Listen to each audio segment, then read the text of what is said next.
Welcome to the Radical Centrist Podcast, where we explore a politics that steps outside of the realm of the poisonous partisanship that has infected our country in recent years. And we seek ways to place the American voice, the American idea, above tribalism, partisan politics, and blind allegiance to ideology. To challenge ourselves to ask questions and seek answers that can bridge the divides between people, parties, and ideologies. Radical centrism is not quiet and meek, but outspoken and unapologetic. Radical centrism celebrates raucous debate, tempered with civility and humility. Fair warning. Be careful when you listen to these podcasts. You may find yourself opening your mind to the possibilities that suddenly come available to us when we listen to one another. This is your host, Wayne King, and my ultimate goal is to create aha moments where the conservative blue-collar worker or the businesswoman down the road and the liberal academic from the local college find themselves saying, that's an interesting idea. If I can just once in a while set off that light bulb, then I have the chance to convince you that there is real value in talking to one another, and more important, in listening to one another. If we listen, really listen to one another, we can find a way to express our American voice, the one that celebrates our common ideals and respects our differences.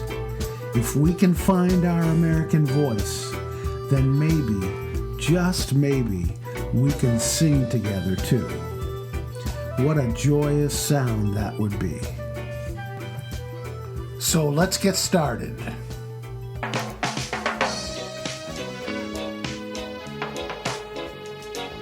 This song is dedicated to the people of the world and all its inhabitants. We've got to learn to live together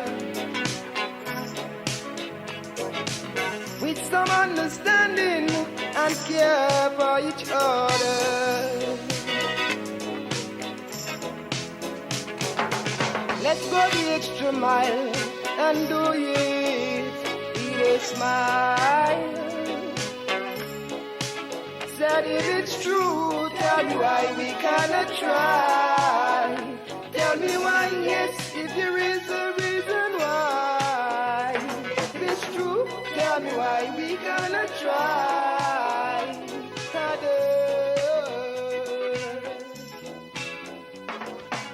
We always feel that it's reasonable for electric customers to feel like they shouldn't have to think all the time about their electric service.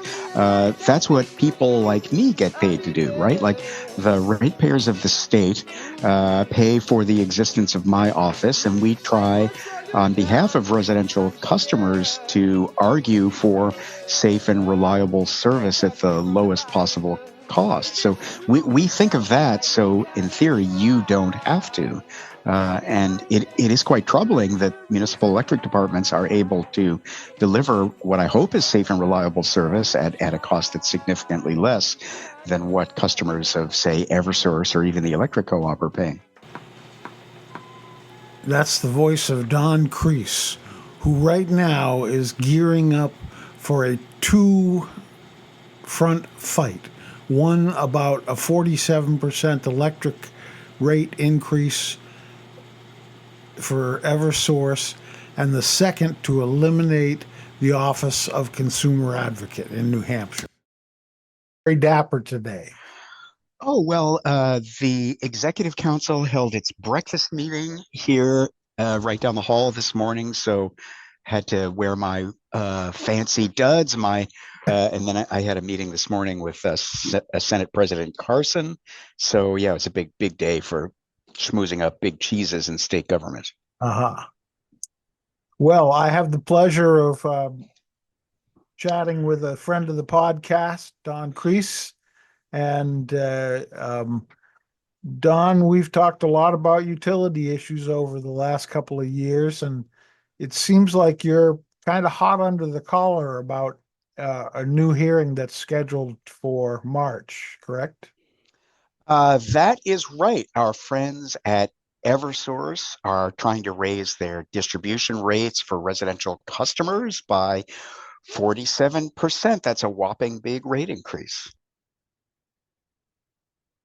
Um, I have to tell you, I think I might have mentioned this previously, but since I moved to Bath, New Hampshire, where I'm on the Woodsville power system, which is essentially a local community power system. They buy electricity from Vermont and New Hampshire and kind of wherever they want. My electric rates are half of what they were in my condominium over in Thornton with Eversource. Wow, And that's really remarkable. There's a handful of municipalities around the state, Woodsville being one of them, that have a full-blown municipal electric department in lieu of relying on the electric utilities at all. So there's Yorktown, there's Ashland, there's Wolfboro, and I think there's one or two others, but it's a very unusual thing in New Hampshire. I think there used to be one in Littleton, but I don't know if that still exists. Yeah, I think it does. Yeah, and it's all in that sort of general swath of the state. And I'm sorry to hear. It's good for you that your electric rates are so low, but of course it raises the obvious question of why everybody else's are so high. Absolutely.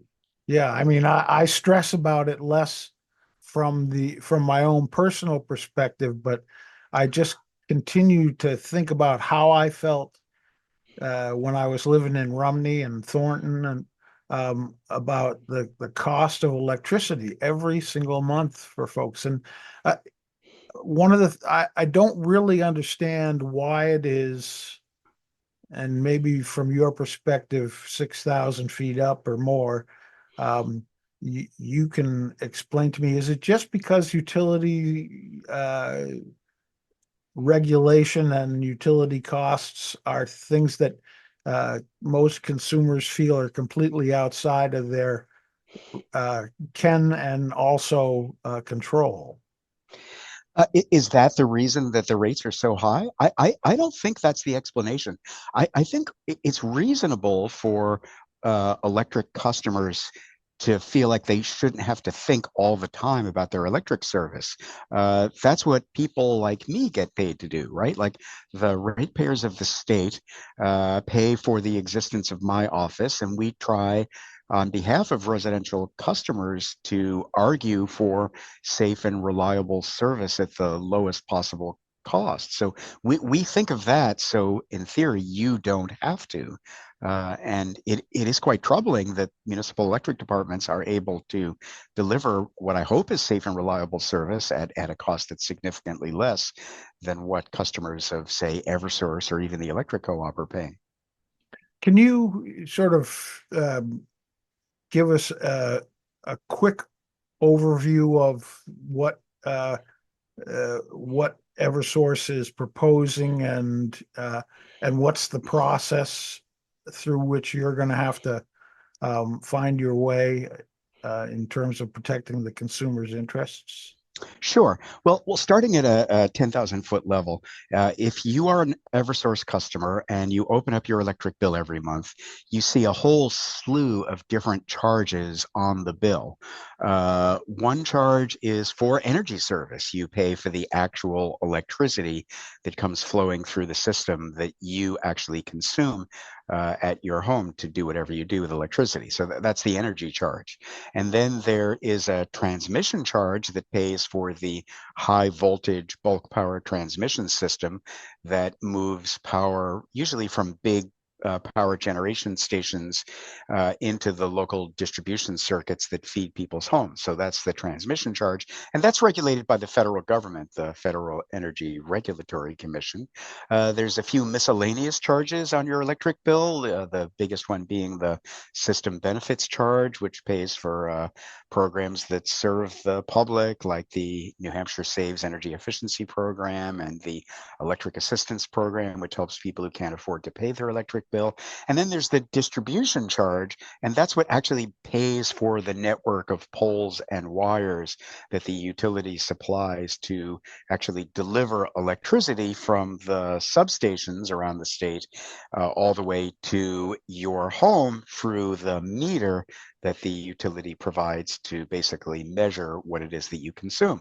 So, so there are, those four major areas of charges on your electric bill, and Eversource has filed a rate case, meaning a request to increase its rates as to its distribution charges with the Public Utilities Commission. So I want to correct a misimpression that is proliferating about the rate case that I actually saw at this morning's Executive Council breakfast meeting where the Department of Energy was presenting. And they pointed out that Eversource, if it's granted its rate increase request, it would mean a 17% rate increase. Well, that's true in terms of the whole electric bill.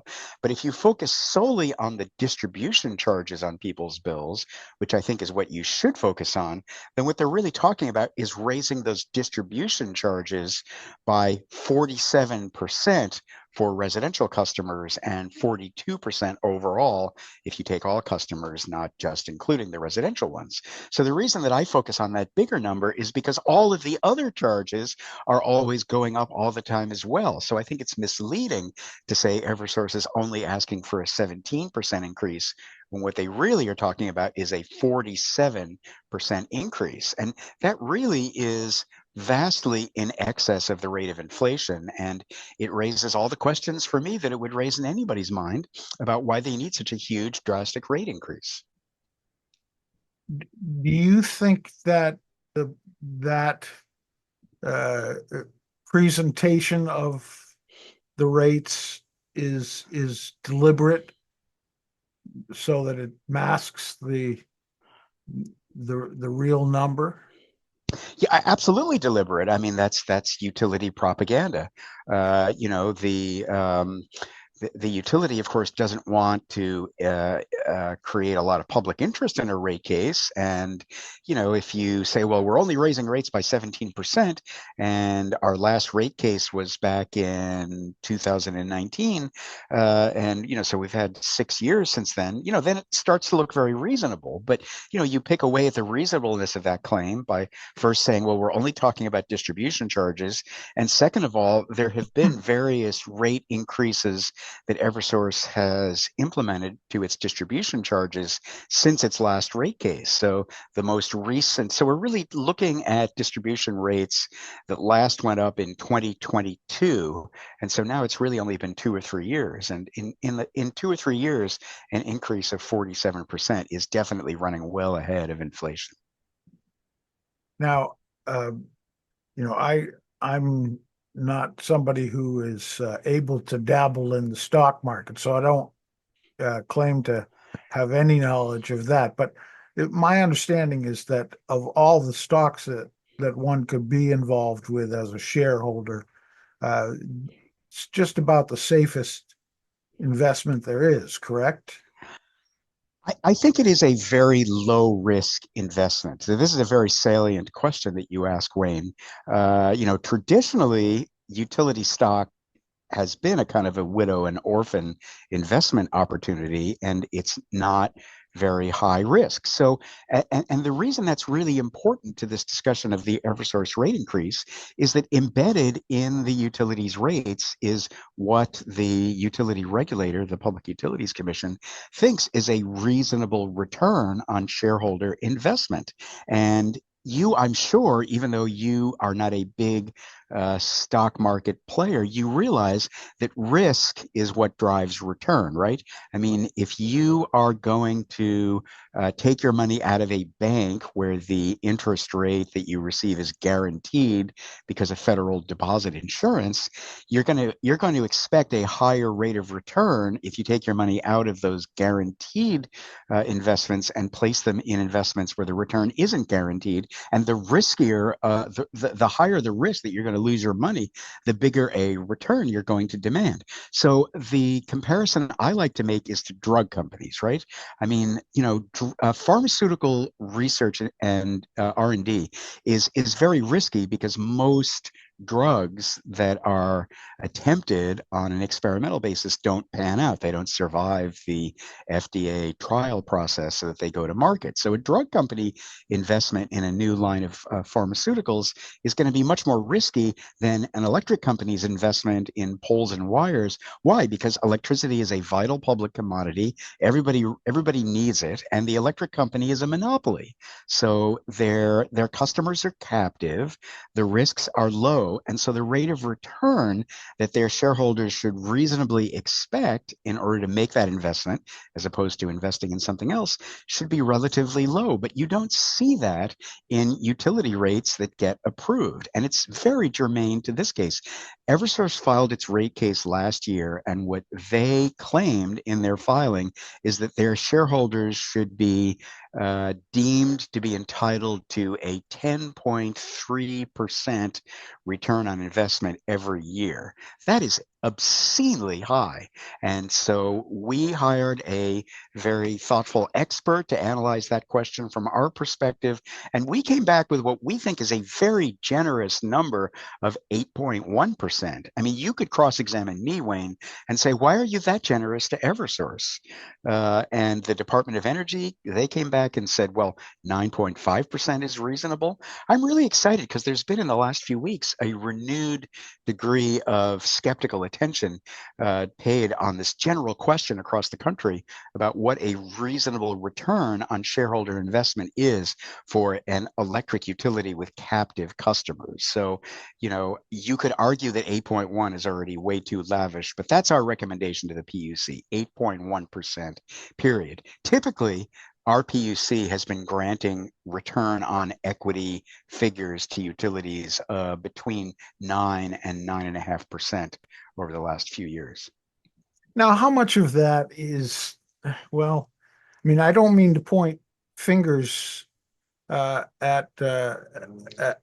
you or your or the people that you hire to do the research, but there's sometimes when there's such pushback from the private sector in something like this, the people who are trying to play the middle ground tend to sort of back off a bit instead of being more aggressive about what they think should be the actual rates. Well, so I'm the consumer advocate, right? So I'm an advocate. All I do is appear before the PUC and other places where these issues come up, and I flap my wings and wave my hands and raise my voice, and all I can do is argue about what I think the PUC should do. The PUC is the decider, and I'm just the advocate. So do I shape the positions I take to conform to what I think the PUC might reasonably decide? Sure, I do. Right. I mean, if it was up to me, what's your number for like a risk-free rate of return? Look at whatever the 10-year Treasury note is getting these days. It must be, I don't know, 4 or 5%. Just guessing, I haven't looked. So I might argue that what you really ought to do is take a risk-free rate of return of 4 or 5% and maybe add 100 basis points to it so that, instead of 5%, it goes up to 6%. I mean, just on a rough back of the envelope basis, like that seems to me personally to be a perfectly reasonable rate of return for an electric utility, 6%. So why am I like going to the PUC and saying 8%? Well, because, even 8%, in front of an electric utility commission that's usually saying 9.5% is a good answer. Just coming in and saying 8%, that looks really radical to the Yeah, regulators. right. Well, I just wanted to sort of open that question up because I think, that folks who are going to listen to this podcast or watch it are have to be asking that question to some extent, and that it's important for them to realize that the ground on which you do your work is what is possible under the circumstances. I mean, you have to. Sure. And I would recommend that people who are sort of interested in this question generally take their typing fingers and go to Google and Google Connecticut utility rates and watch what has been happening with the utility regulator in Connecticut, the Public Utility Regulatory Authority in Connecticut, because the PURA in Connecticut has a very aggressive and outspoken chair, Marissa Gillette, and she'll do things like come out and say in response to a rate case followed by a utility, she'll say, not only are you not entitled to a rate increase, you actually deserve a rate decrease. She did that with a water utility rate case not too long ago. And so when you have a regulator who's willing to kind of stake out that kind of ground, the utilities go bonkers. And in the two big electric utilities in Connecticut, Eversource and United Illuminating, they've been like, they've tried without success to get Governor Lamont to throw her out of office. He just renominated her and she was just reappointed. But the utilities are suing now to try to, get her wings clipped. So that's what a really aggressive utility regulator gets, like a utility that can't stand the idea that they should have to really justify the rate increases that they ask for. Right. The little bit that I've read about all that's going on down there is that the utilities have basically conducted a full out smear campaign on this. Yes, woman. absolutely. They've been fighting it on every front they can find. They've tried at the legislature in Connecticut. They are suing the utility regulator in state court down in Connecticut. And of course, they've been waging a very aggressive publicity campaign. And they got the bond rating agency, S&P, to downgrade the bonds that Eversource issues. That had an effect on the creditworthiness of their subsidiary in New Hampshire. So that became very interesting to me. And I had the audacity to say something about it, like, you can't blame the Connecticut regulator for your management decisions, Eversource. And Eversource did not like that. It's really the only example I can think of Eversource actually having criticized me publicly was when I had the audacity to sort of talk back to Eversource about Connecticut. Now you've noted it in your last column, for example, that there has been a shift in the kinds of lobbyists that are being employed by utilities over the last, I don't remember how many years, but it looked like about 20 years maybe. But explain that shift and why it's important.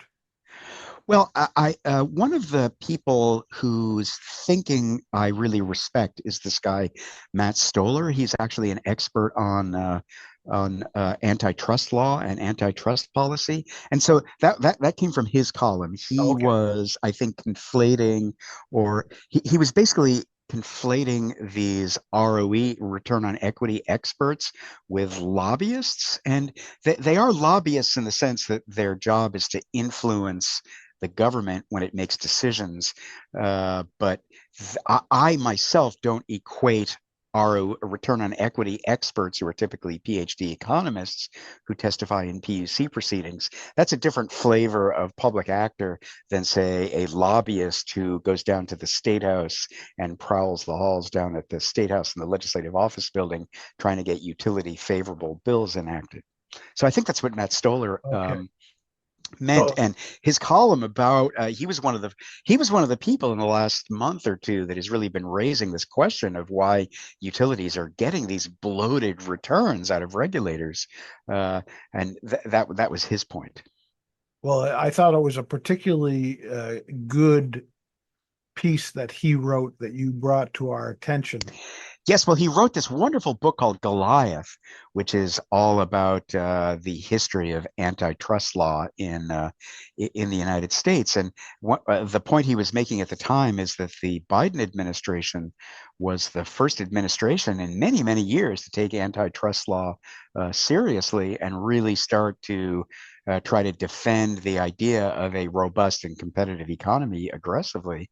And of course, it remains to be seen whether that will keep up in the Trump administration. And frankly, there's some reason to hope that sense of competitiveness in the economy being important public policy could persist, even though we've had a change of administrations. Right, right. Well, the community power association seems to be showing some pretty darn good numbers throughout the state of New Hampshire in areas where they've been adopted locally.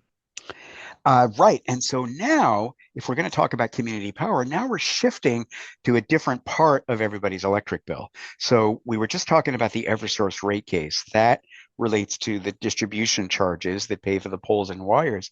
And now we're really talking about energy charges, what you pay for the actual electricity that you use. So we busted up our vertically integrated utilities back in, well, it took us 25 years to do it, but the last vestiges of that were killed off in 2018. So now the electric utilities don't own any power generation anymore. And you, a consumer in New Hampshire, can buy your electricity from anybody you want. And it really didn't do residential customers any good until 2023, when opt-out community power aggregation became a plausible option for communities. So now, unlike your town, which has a municipal electric department and sort of operates the way a electric utility would, in other towns in New Hampshire that don't have that at their disposal, they can become part of a community aggregation program, or they can create their own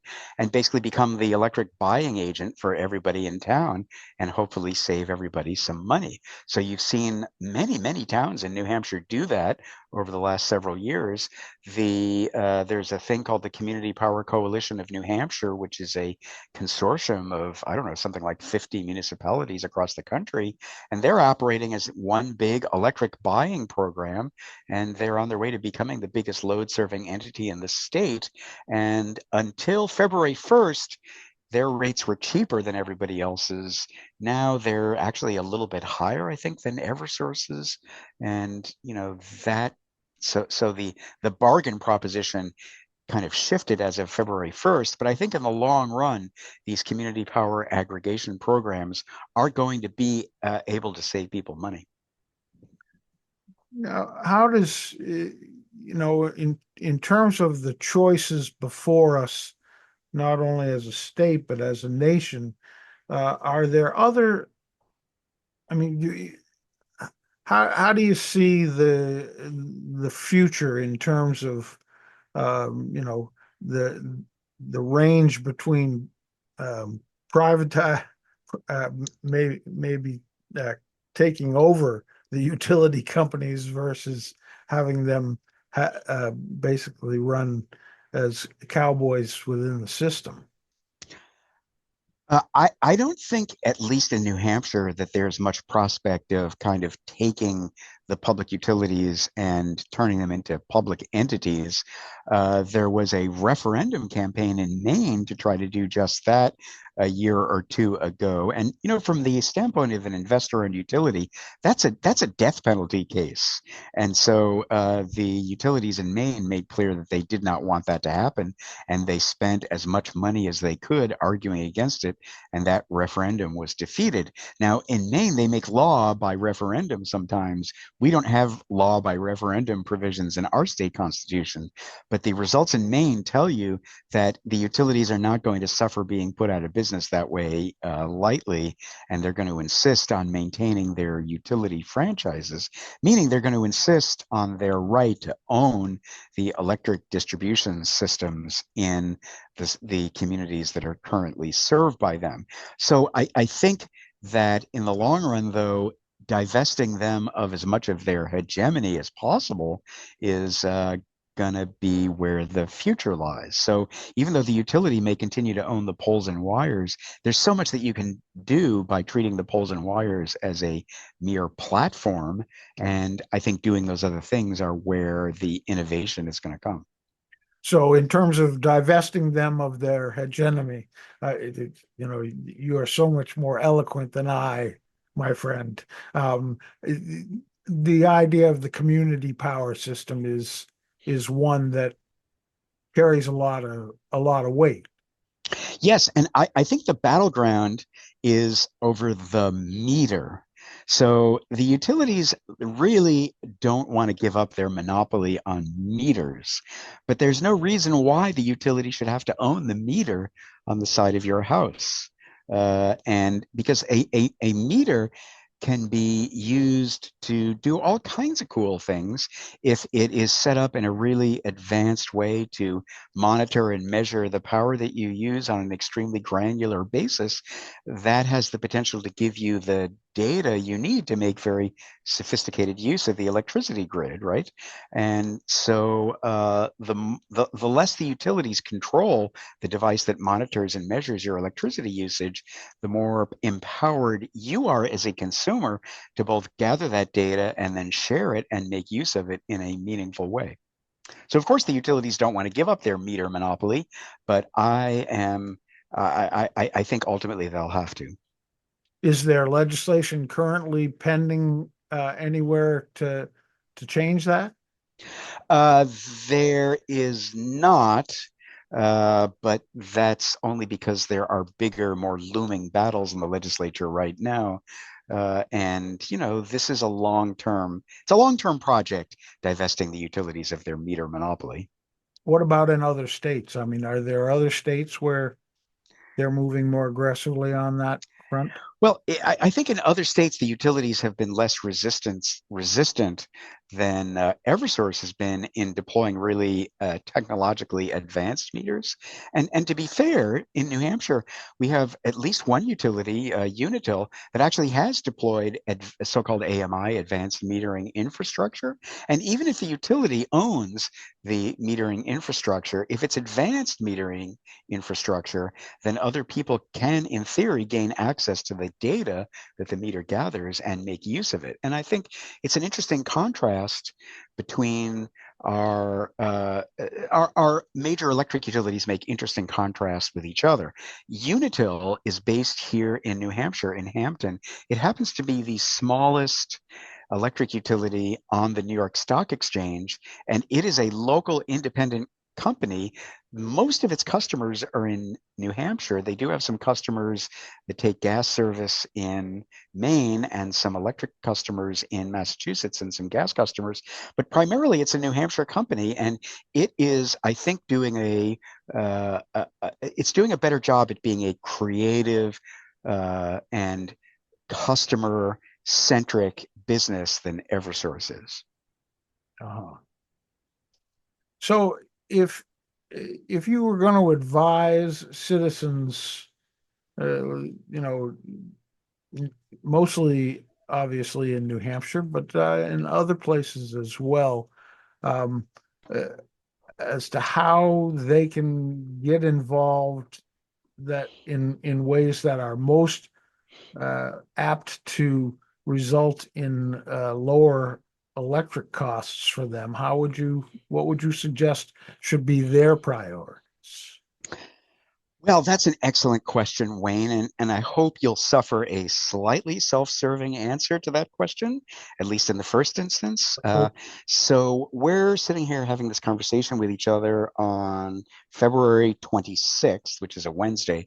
1 week from today, which is March 5th, of this year, there will be a hearing at the House Executive Department and Administration Committee on House Bill 610, which is a bill to abolish my office.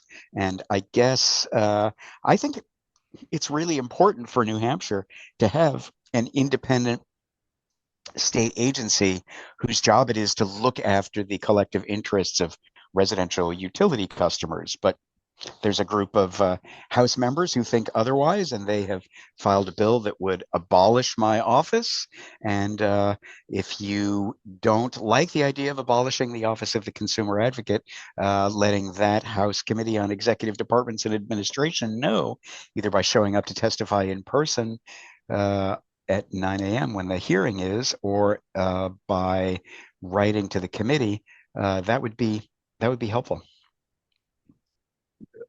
I'm just stunned that we've reached a point where I thought everybody, or most citizens anyway, were not only comfortable but felt positive about the impact that the Consumer Advocate's Office has on protecting the rates of ratepayers. Well, particularly with the changes in the last election, there is this renewed emphasis on trying to look at various organs of government, either at the federal or the state level, and eliminate the ones that aren't actually doing any good or helping people. And that can be a healthy impulse. And I certainly welcome the opportunity to explain to the legislature what we do. The outcomes that we extract in the various proceedings that we participate in, I would say fairly regularly yield a return for ratepayers that is a multiple of our annual budget. It costs about $1.1 million a year to have our office, and I try to be conservative about what I take credit for, but it doesn't take too many PUC cases where we drive the case to a positive outcome for us to be able to say, look, we just saved ratepayers $4 million, and it only costs $1.1 million a year to have our whole office across all the cases that we're involved in. What happened is that 5 years ago now, I guess, or 4 years ago, the legislature created a executive branch agency called the Department of Energy. And so I think the question is, well, why do we need a Department of Energy in addition to an Office of the Consumer Advocate? And I think the answer to that question is obvious. The Department of Energy's job is to advance the policy agenda of the executive branch, meaning the governor. And that is either going to be enlightened or not enlightened for public policy reasons, for any number of explanations. But their job isn't to represent the interests of ratepayers the way ours is. We care about keeping utility rates as low as possible while providing safe and reliable service. And we also care about customer freedom or agency. I think people should have as much choice and liberty as they can when they're using the service of a monopoly utility provider. And so that's the perspective that we lend to proceedings at the state and federal levels. And if you shut us off, then the process just becomes inherently less fair, and it becomes easier for utilities to get what they want. And I will say that although we do the bulk of our work at the Public Utilities Commission, we're also very active at the regional and federal levels, because so much of the action in electricity in particular is happening at those levels. And we're one of the few meaningful voices at those levels that really can argue on behalf of our state's ratepayers. So we have a national association. There's about 43 or 44 states around the country that have some version of our office. And I think that reflects a consensus view that ratepayer advocacy as a distinct voice is a valuable one. And so therefore, I hope that voice is not silenced here in New Hampshire. So that's a House bill? Do you have a number? Yes, House Bill 610. It's sponsored by Representative Berry. I met with him to talk about his bill. I did not succeed in changing his mind. We had a very friendly and lively conversation about it. He is looking around for ways to save money, and while I respect that impulse on his part, I think he's looked in the wrong place in this instance. Right. And where is Representative Barry from? He is from Ware. His district, I believe, encompasses Ware and part of Goffstown. Uh, um, well, so one of the things that people can do is specifically make their appeal directly to Representative Barry. Or the committee that the bill's been assigned to, which is executive departments and administration, because they'll be hearing the bill a week from today on March 5th, and then eventually, the bill will get a vote on the floor of the House sometime in March. Uh-huh.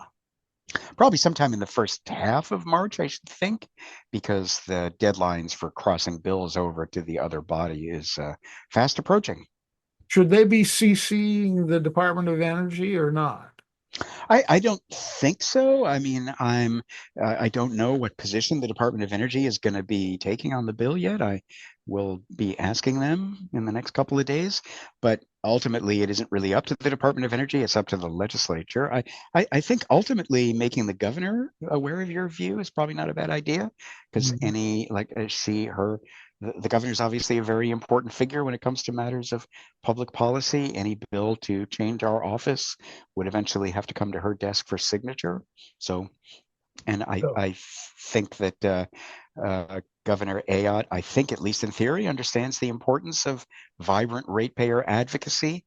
I noticed at this morning's Executive Council breakfast, which was here in our building, that Governor Ayotte made a very skeptical comment about part of the Eversource rate case filing, which calls for, we didn't talk about this earlier, which calls for an alternative regulation scheme. So basically what Eversource is looking to do is, after the commission approves a new rate increase for them of 47%, they would like to be able to change their rates automatically in the future without going through another rate case for a few more years, based on a couple of things, one of which is basically just allowing them to raise rates by making more investments in infrastructure without going through a rate case. And the other part is allowing them to raise their rates if they hit certain performance metrics. And what was interesting was that the governor sounded pretty skeptical about those ideas. And I think, since the governor is a thought leader, it was just noteworthy to hear her strike a cautious note about that. well, I think what I've seen so far of Governor Ayotte is that she seems to be very cognizant about the role of citizens in the crafting of their government. So Yeah. that's Yes, positive. well, Kelly Ayotte is somebody who's been a public servant for much of her career. She is a lawyer, and since I'm a lawyer, I have to say, I think people with legal training have a laudably rigorous understanding about what government can do and what it can't do and what it should do and what it shouldn't do. And she's a former prosecutor. She was talking this morning about how she has experience as a murder prosecutor. I think that has to make you a little bit hard bitten in a way that can be helpful to you as the state's chief executive. And so I'm enthusiastic about working with Governor Ayotte. I will say she's the third governor I've worked under as consumer advocate, and I expect her to be like her two predecessors in not interfering with the Office of the Consumer Advocate at all. Neither Governor Sununu nor Governor Hassan ever got on the phone or in any way have tried to influence anything I've ever done. And that is an important part of the discussion about the bill to abolish our office, because what that bill would do is say, well, we'll just fold consumer advocacy or ratepayer advocacy into the Department of Energy. Well, there goes the independence, right? And our independence is what enables us to do what we do. And it is a real thing. I really have been independent. And that means that I can go into the PUC, or I can go over to the State House, or I can go anywhere and just call them as I see them and not worry too much about whether that's something the governor is going to agree with, whether it's something the legislature is going to agree with. And that's been very empowering. And I don't think people will be well served if we give up that level of independence. Right. Well, that seems to me to be a pretty immediate and critical issue right now in front of the legislature. Um, what other things should consumers be looking at as ways to have more control over their electric bills? Well, as always, I think it is good to take a look at your personal situation as a consumer of utility services and figure out how to take advantage of the opportunities that are directly available to you. So if you live in a community that is part of a community power aggregation program, you should look at whether the aggregation program or the utility is offering a more attractive rate, and you should go with the more attractive rate. So unfortunately, you have to keep track of that and make sure every 6 months that you're still taking service from the the cheapest option for you. You should become involved in your municipal. If you live in a community that doesn't have community power aggregation, you should ask your municipal leaders to consider creating a community power aggregation program. This is really about buying power, right? Right.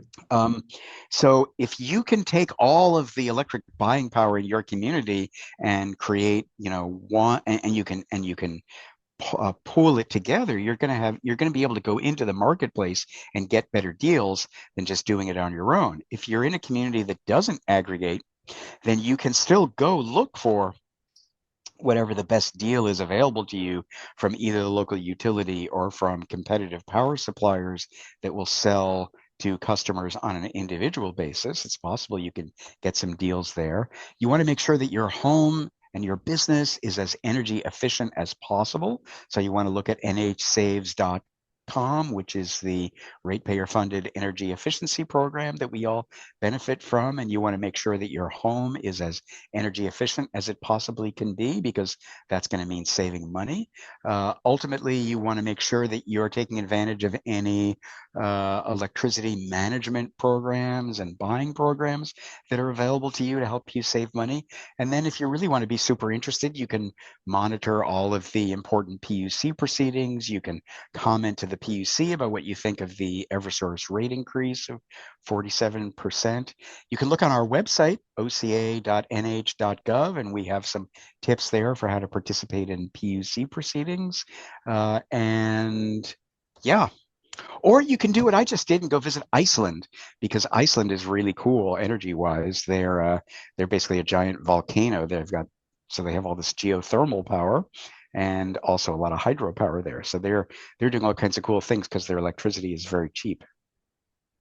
Well, I was just we'll take a different part of the globe now, and I was just chatting with a friend of mine from the island of Dominique, who is he's on a tear about making Dominique the green isle of the world, and because it has all this opportunity for it already has hot springs and geothermal energy potential, and it's a democratic island, at least right now it is. And so he was trying to talk me into moving down there. Well, I'm not suggesting everybody move to Iceland. I mean, Iceland is really cool, but it's basically a glacier on top of a volcano. So, eventually that could cause All problems up right, there. so go to But Dominique instead. but the point though is that every place you go has its energy challenges, right? And we can certainly explore geothermal opportunities in New England, but unfortunately, cheap electricity or cheap energy of any sort is probably never going to be the salient feature of New England. So in some respects, New England is always going to be on the losing end of electricity rates, for example, nationally. So when people tell you that, electricity is so expensive in New England compared to, I don't know, North Dakota or Texas or, wherever, it's not a fair comparison, because we suffer from, first of all, we have a 4-season climate in New England, which means our energy needs are great, and we're far away from cheap and abundant sources of energy supply. So those are structural disadvantages that we have, which makes it unfair to compare our electric rates to those of some of the other parts of the country where some of those advantages are more plentiful. But we have our own advantages, right? So you have to take the big picture into account. And one of the advantages that we have is that we can be as energy efficient as possible. New England has led the way when it comes to deploying energy efficiency technologies. Right. So that's on the positive side. Don Kreis, you always leave me having learned a lot more. I think I probably said it to you before.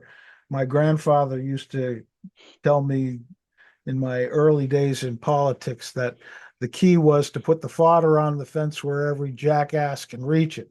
Well, in this case, I'm the jackass. Okay, I'm not accusing the public of being jackasses, but you seem to have a way of making what is typically the kind of experience that most people's eyes glaze over, more interesting and understandable. And I sure do appreciate you taking the time to. Well, I was a journalist before I was a lawyer, and as a result, I'm a propagandist at heart, I guess I would say, in the positive sense, if that's possible. So my motto is always simplify and sensationalize. Don Kreis, great seeing you, my friend. We'll talk again soon. A pleasure. Great to be here. All right.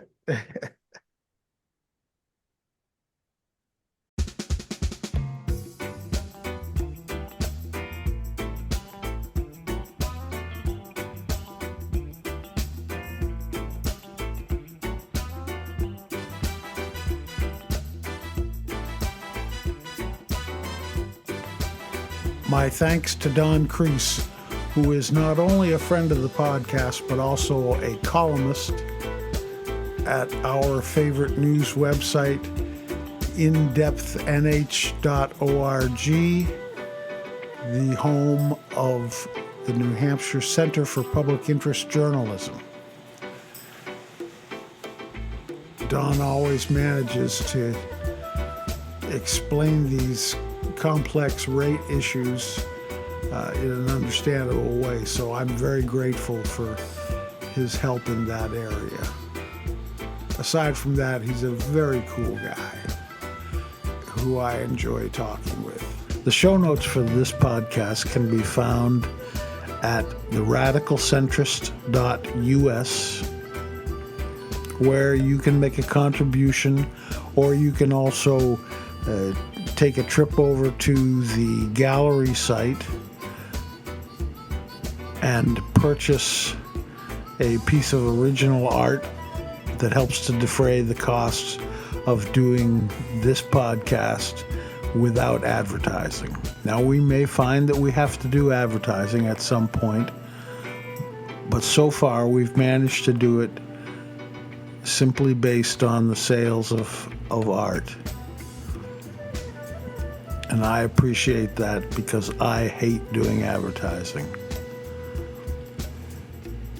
Thanks also, of course, to our good friend Free Joseph, reggae musician extraordinaire, who has, through the goodness of his heart, donated to us the use of his song, Tell Me Why, for the Radical Centrist podcast. Thanks for joining us, and we'll see you on the next edition of the Radical Centrist podcast. And now, take us out, Free.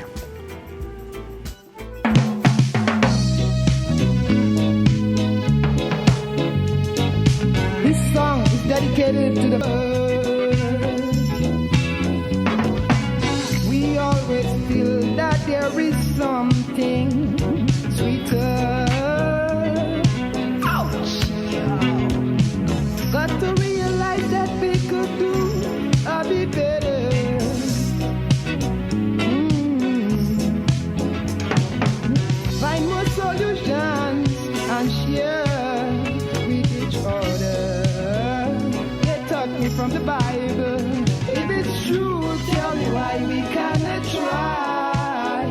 Tell me why, yes, if there is a reason why. If it's true, oh, tell me why we cannot try harder.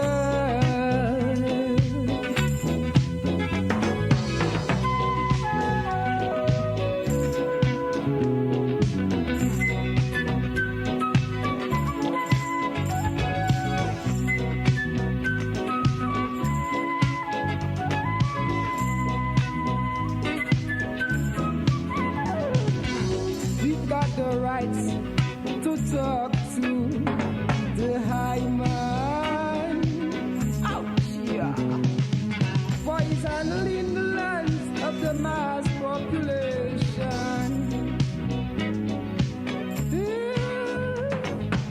Yes, they'll share the wealth that Jaja gave to man for his children. If it's true, tell me why we cannot try. Tell me why, yes, if there is a reason why. If it's true, oh, tell me why we cannot try harder. Yes, say what? Yes. Oh, yes. We'll be searching for some answers. Yes.